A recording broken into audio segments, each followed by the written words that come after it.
ಶೋಭಾನವೆನ್ನಿರಿ ಸುರರೋಳು ಸುಬಗನಿಗೆ ಶೋಭಾನವೆನ್ನಿ ಸುಗುಣನಿಗೆ ಶೋಭಾನವೆನ್ನಿರಿ ತ್ರಿವಿಕ್ರಮರಾಯಂಗೆ ಶೋಭಾನವೆನ್ನಿರಿ ಸುರಪ್ರಿಯಗೆ. ಹೇ ಶ್ರೀಹರಿಯೇ, ನೀನು ಸಗುಣ ನಿರ್ಗುಣನೂ ಹೌದು, ಸಕಲ ಕಲ್ಯಾಣ ಗುಣಪೂರ್ಣನೂ ಹೌದು, ದೇವದೇವನೂ ಹೌದು, ತ್ರಿವಿಕ್ರಮ ಸ್ವರೂಪಿಯೂ ಆಗಿರುವೆ. ನಿನ್ನನ್ನು ಸ್ತುತಿಸಿ ನಮಗೆ ಮಂಗಳವನ್ನುಂಟು ಮಾಡಲೆಂದು ಪ್ರಾರ್ಥಿಸಿದೆವು. ಹೀಗೆ ಮಂಗಳ ಪದವನ್ನು ಹಾಡಿ ಶ್ರೀ ವಾದಿರಾಜರು ಮುಂದುವರಿಯುತ್ತಿದ್ದಾರೆ. ಲಕ್ಷ್ಮೀನಾರಾಯಣ ಚರಣಕ್ಕೆ ಶರಣೆಂಬೆ ಪಕ್ಷಿ ವಾಹನ ಗೆರಗುವೆ, ಪಕ್ಷಿ ವಾಹನ ಗೆರಗುವೆ ಅನುದಿನ ರಕ್ಷಿಸಲಿ ನಮ್ಮ ವಧುವರರ. ಆದಿ ದಂಪತಿಗಳಾದ ಶ್ರೀ ಮಹಾಲಕ್ಷ್ಮಿ ಸಮೇತ ಶ್ರೀಮನ್ನಾರಾಯಣರ ದಿವ್ಯ ಪಾದಗಳಿಗೆ ನಾನು ಶರಣಾಗುವೆನು. ಪಕ್ಷಿಗಳ ರಾಜನಾದ ಗರುಡದೇವನು ಮಹಾವಿಷ್ಣುವಿನ ವಾಹನ ಗರುಡನಿಗೂ ನಮಿಸಿ ನಮ್ಮ ಮತ್ತು ನಮ್ಮವರನ್ನು ಸದಾಕಾಲ ರಕ್ಷಿಸು, ಕೃಪೆ ತೋರಲಿ ಎಂದು ಪ್ರಾರ್ಥಿಸುವೆವು. ಪಾಲ ಸಾಗರವನ್ನು ಲೀಲೆಯಲ್ಲಿ ಕಡೆಯಲು ಬಾಲಿ ಮಹಾಲಕುಮಿಯು ಉದಿಸಿದಳು, ಬಾಲಿ ಮಹಾಲಕುಮಿ ಉದಿಸಿದಳ ದೇವಿ ಪಾಲಿಸಲ್ಲಿ ನಮ್ಮ ವಧುವರರ. ಹಲಾಹಲವನ್ನು ಮಂತಿಸಿದಾಗ ಸುರಾಸುರರು ಹಾಲ್ಗಡಲವನ್ನು ದೇವದಾನವರು ಕಡೆಯಲು ಶ್ರೀ ಮಹಾಲಕ್ಷ್ಮಿಯು ಬಾಲಿಯ ರೂಪದಲ್ಲಿ ಅವತರಿಸಿದಳು. ಅಂತಹ ಮಹಾವಿಷ್ಣುವಿನ ಪತ್ನಿಯಾದ ರಮಿಯು ನಮ್ಮನ್ನು ಪಾಲಿಸಲಿ ಸಲಹಲಿ. ಬೊಮ್ಮನ ಪ್ರಳಯದಲ್ಲಿ ತನ್ನ ರಸಿಯೊಡಗೊಡಿ ಸುಮ್ಮನೆಯಾಗಿ ಮಲಗಿಪ್ಪ ನಮ್ಮ ನಾರಾಯಣನ ಈರೆಮ್ಮೆ ಗಡಿಗಡಿದು ಜನ್ಮವೆಂಬುದು ಅವತಾರ. ಸೃಷ್ಟಿಯ ಆದಿಯಲ್ಲಿ ಜಗನ್ನಾಥ ಶ್ರೀ ಮಹಾವಿಷ್ಣುವು ತನ್ನ ಅರಸಿ ರಮೆಯೊಂದಿಗೆ ಯೋಗ ನಿದ್ರೆಯಲ್ಲಿ ಇದ್ದನು. ಇವರು ಮತ್ತೆ ಮತ್ತೆ ಅವತಾರಗಳನ್ನು ತಳೆದರು. ಅವತಾರವೇ ಇವರಿಗೆ ಜನ್ಮವಾದರೂ ಮುಪ್ಪು ಮರಣಗಳೆಂಬುದು ಇವರಿಗೆ ಇಲ್ಲ. ಕಬ್ಬು ಕಂಠದ ಸುತ್ತ ಕಟ್ಟಿದ ಮಂಗಳ ಸೂತ್ರ ಅಂಬುಜವೆರಡು ಕರಯುಗದಿ, ಅಂಬುಜವೆರಡು ಕರಯುಗದಿ ಧರಿಸಿ ಪೀತಾಂಬರವನ್ನುಟ್ಟು ಮೆರೆದಳೆ.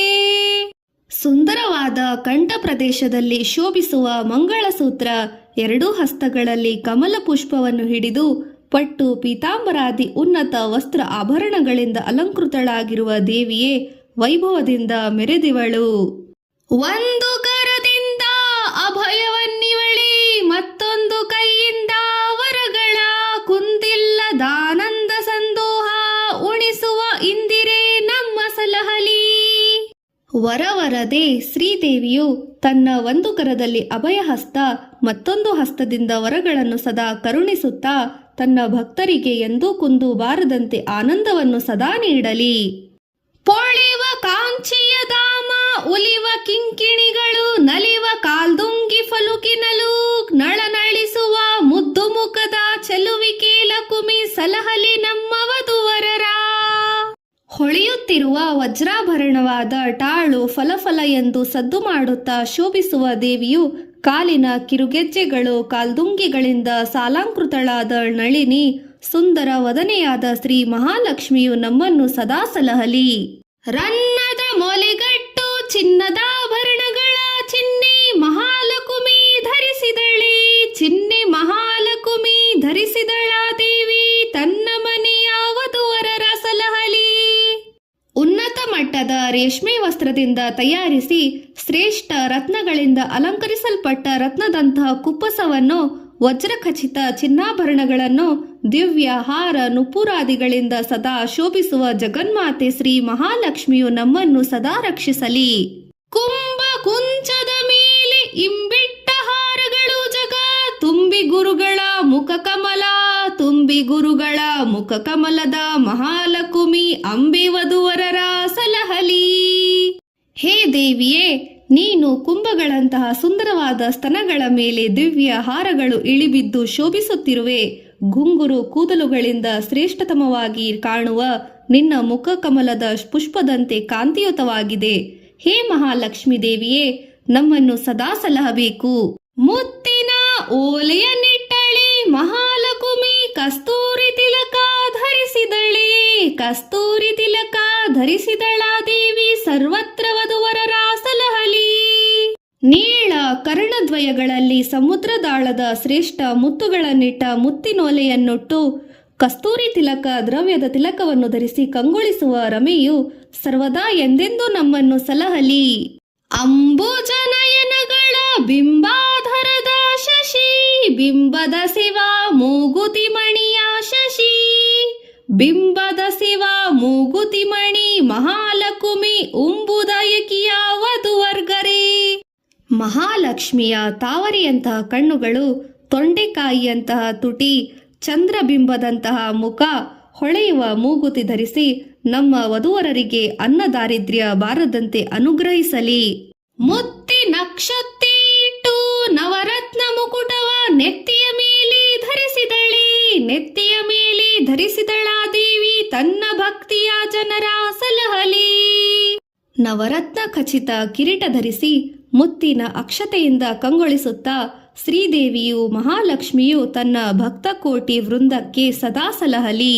ಕುಂದ ಮಂದರ ಜಾಜಿ ಕುಸುಮಗಳ ವೃಂದವ ಚೆಂದ ತುರುಬಿಗೆ ತುರುಬಿದಳೆ. ಕುಂದುವರ್ಣದ ಕೋಮಲೆ ಮಹಾಲಕ್ಷ್ಮಿ ಕೃಪೆಯಿಂದ ವಧುವರರ ಸಲಹಲಿ. ಶ್ವೇತವರ್ಣದ ವಸ್ತ್ರ ಧರಿಸಿದ ಲಕ್ಷ್ಮಿ ಮಲ್ಲಿಗೆ, ಮಂದಾರ, ಜಾಜಿ, ತಾವರೆ, ಪರಿಮಳಭರಿತ ಪುಷ್ಪಗಳನ್ನು ಧರಿಸಿರುವ ಮಂಗಳೇ ನಮ್ಮನ್ನು ಸದಾ ರಕ್ಷಿಸಲಿ. ಎಂದೆಂದಿಗೂ ಬಾಡದ ಅರವಿಂದದ ಮಾಲಿಯ ಇಂದಿರೆ ಪೊಳಿವ ಕೊರಳಲ್ಲಿ ಇಂದಿರೆ ಪೊಳಿವ ಕೊರಳಲ್ಲಿ ಧರಿಸಿದವಳಿ ಅವಳಿಂದು ವಧುವರರ ಸಲಹಲಿ. ಸುಮಂಗಳೇ, ಇಂದಿರೆಯು ತನ್ನ ಕೊರಳಲ್ಲಿ ಎಂದಿಗೂ ಬಾಡದ ತಾವರೆಯ ಮಾಲೆಯನ್ನು ಧರಿಸಿದ್ದಾಳೆ. ಅಂತಹ ತಾಯಿ ನಮ್ಮನ್ನು ಸದಾ ಪಾಲಿಸಲಿ. ದೇವಾಂಗ ಪಟ್ಟಿಯ ಮೇಲೂ ಹೊತ್ತಿಗೆಯ ಭಾಮಿ ಮಹಾಲಕ್ಷ್ಮಿ ಧರಿಸಿದಳೆ. ಭಾಮಿ ಮಹಾಲಕ್ಷ್ಮಿ ಧರಿಸಿದಳ ದೇವಿ ತನ್ನ ಸೇವಿಪ ಜನರ ಸಲಹಲಿ. ಪರಮ ದಿವ್ಯ ಸುಂದರಿ ರೇಷ್ಮೆ ಸೆರಗು ಹೊದ್ದು ವಿರಾಜಿಸುವ ಶ್ರೀ ಮಹಾಲಕ್ಷ್ಮೀ ದೇವಿಯು ತನ್ನನ್ನು ನಂಬಿ ಬರುವ ಭಕ್ತ ಕುಲ ಜನರನ್ನು ಸದಾ ರಕ್ಷಿಸಲಿ. ಈ ಲಕ್ಷ್ಮಿ ದೇವಿಯ ಕಾಲುಂಗುರ ಘಲಕಿನಲು ಕೋಲಾಕ್ಷಿ ಮೆಲ್ಲನೆ ನಡೆತಂದಳು. ಸಾಲಾಗಿ ಕುಳಿತಿರ ಸುರರ ಸಭೆಯ ಕಂಡು ಆಲೋಚಿಸಿದಳು ಮನದಲ್ಲಿ. ಶ್ರೀ ಮಹಾಲಕ್ಷ್ಮೀ ದೇವಿಯು ಚಂಚಲ ದೃಷ್ಟಿಯನ್ನು ಬೀರುತ್ತಾ ದೇವತೆಗಳು ಸಾಲಾಗಿ ಕುಳಿತಿದ್ದ ಸಭೆಯಲ್ಲಿ ನಿಧಾನವಾಗಿ ನಡೆದು ಬಂದಾಗ ಅವರ ಕಾಲುಗಳಲ್ಲಿ ಧರಿಸಿದ್ದ ಕಾಲುಂಗುರಗಳು ಫಲ ಘಲಘಲ ಎಂದು ಸದ್ದು ಮಾಡುತ್ತಿದ್ದವು. ಆಕೆ ಎರಡೂ ಕಡೆ ಕುಳಿತಿದ್ದ ದೇವತೆಗಳನ್ನು ನೋಡುತ್ತಾ ತಮ್ಮ ಮನಸ್ಸಿನಲ್ಲಿ ಇಲ್ಲಿರುವ ಯಾರನ್ನು ನಾನು ವರಿಸಲಿ ಎಂದು ಆಲೋಚಿಸುತ್ತಿದ್ದಳು. ತನ್ನ ಮಕ್ಕಳ ಕುಂದತಾನಿ ಪೀಳುವುದಕ್ಕೆ ಮನದಿನಾಚಿ ಮಹಾಲಕ್ಷ್ಮಿ ತನ್ನಾಮದಿಂದಲೇ ಕರೆಯದೆ ಒಬ್ಬೊಬ್ಬರ ಉನ್ನತ ದೋಷಗಳ ನೆನೆಸಿದಳು. ಇಕ್ಕೆಲ್ಲಗಳ ಸಾಲಾಗಿ ಕುಳಿತಿದ್ದ ದೇವತೆಗಳನ್ನು ತನ್ನನ್ನು ಹರಿಸಲು ಕಾತುರರಾಗಿರುವ ಜನಗಳನ್ನು ನೋಡಿ ಶ್ರೀದೇವಿಗೆ ನಾಚಿಕೆಯಾಯಿತಂತೆ. ಅದನ್ನು ಅವರು ಹೆಸರುಗಳನ್ನು ಹೇಳದೆ ದೋಷಗಳನ್ನು ಹೇಳುತ್ತಾರೆ. ಕೆಲವರು ತಲೆಯೂರಿ ತಪಗೈದ ಪುಣ್ಯವ ಗಳಿಸಿದರೇನೋ ಫಲವಿಲ್ಲ. ಜ್ವಲಿಸುವ ಕೋಪದಿ ಶಾಪವ ಕೊಡುವರು ಲಲನೆಯ ನೀವರು ಒಲಿಸುವರೇ.